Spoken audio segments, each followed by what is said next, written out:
You're listening to Short Inspirations from Ralph. Be Yourself, Part 3. In talking about discovering who you are, it's like the gifts that we've been given. The way we are like time release capsules. What do I mean by that? What I mean is they sit in our system even from birth, and they are dormant in our lives until the right time that they're released. And that can be not all at once, but over the years. And as Solomon said in Ecclesiastes, for everything there is a time and a season. And God works that way in our lives, in times and seasons. He uses all things, the good, the bad and the ugly, to prepare us and to shape us and to mould us for the giftings that He's given us to emerge in some form or another.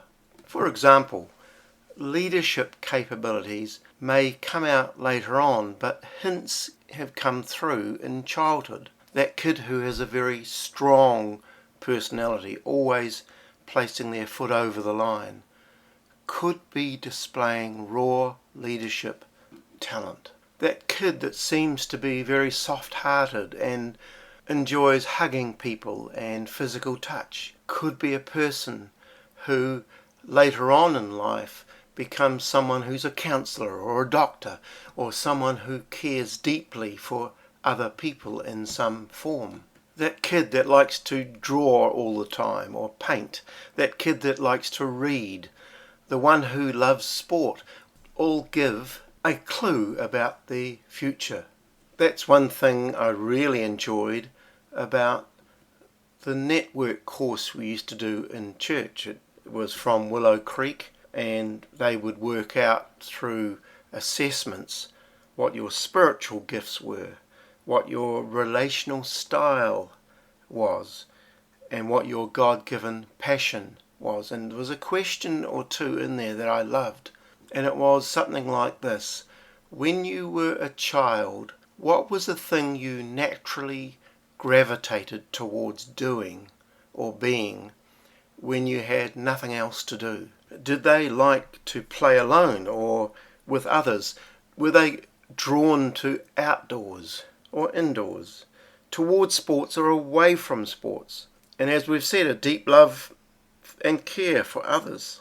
Or perhaps they just didn't notice others too much. And get this, even the things that a person or a child struggles with can tell a story all on its own, because there are things we are drawn towards, there are things that we are repelled by, and that is the way we're made. And usually when someone undertook this network assessment, after their results were made known, they had a coach or someone they could go to with them to talk about them and discuss them and toss things around with that person.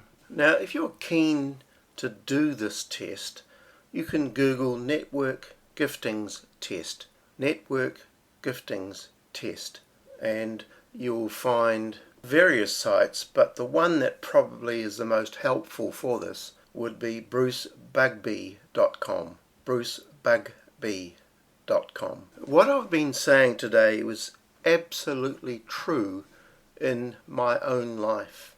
The slow release of giftings that were dormant in my life were evident over many decades. For example, when I was a lot younger, I was drawn towards musical instruments and had a passion for them and for singing. However, I was absolutely petrified when it came to talking in front of people. I could sing with a guitar, but not talk to crowds or people.